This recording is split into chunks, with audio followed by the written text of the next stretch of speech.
लिख देना हमरो हजिरिया, लिख देना हमरो हजिरिया। ये शिव गुरु ले अली कपिया कलमिया, ये शिव गुरु ले अली कपिया कलमिया।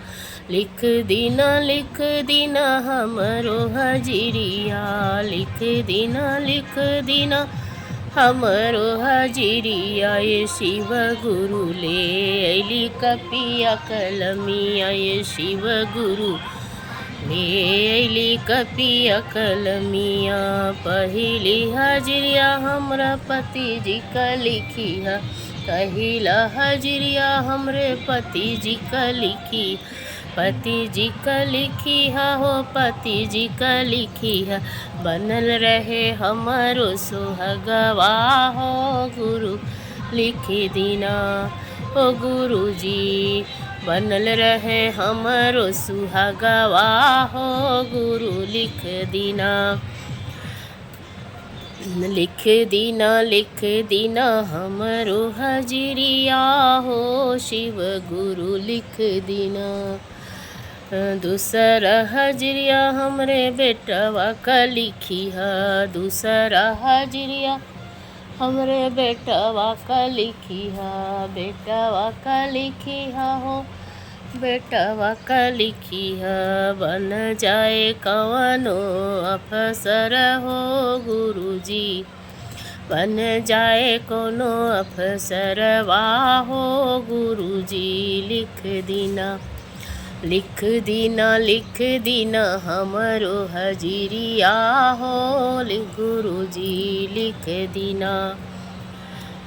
तीसरी हजिरिया हमरे बेटी जी का लिखी है, तीसरा हजिरिया हमरे बेटी जी का लिखी है, बेटी जी का लिखी है, दामाद जी का लिखी है।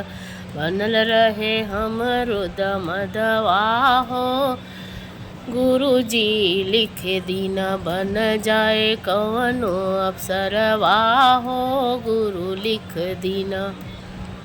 देना हमरो सुहागवा हो गुरु लिख देना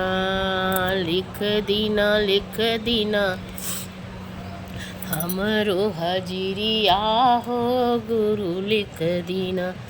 चौथा हजिरिया हमरे ससुर का लिखी है, चौथा हजिरिया हमरे ससुर का लिखी है।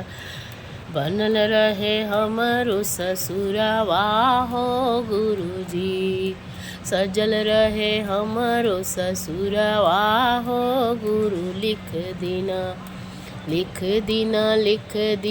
हमरो हजिरिया हो गुरु लिख देना।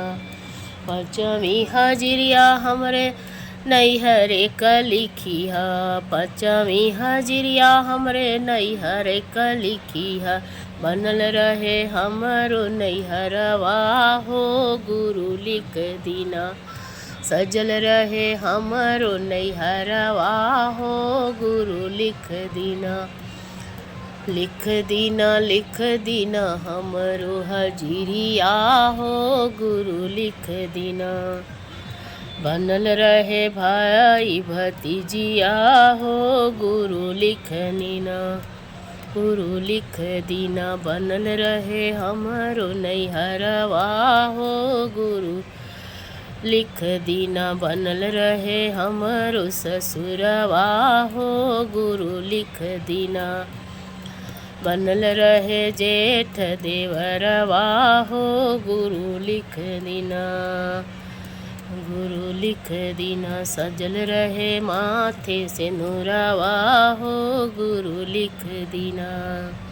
ये गीत शिव चर्चा खत्म होने पर गाया जाता है।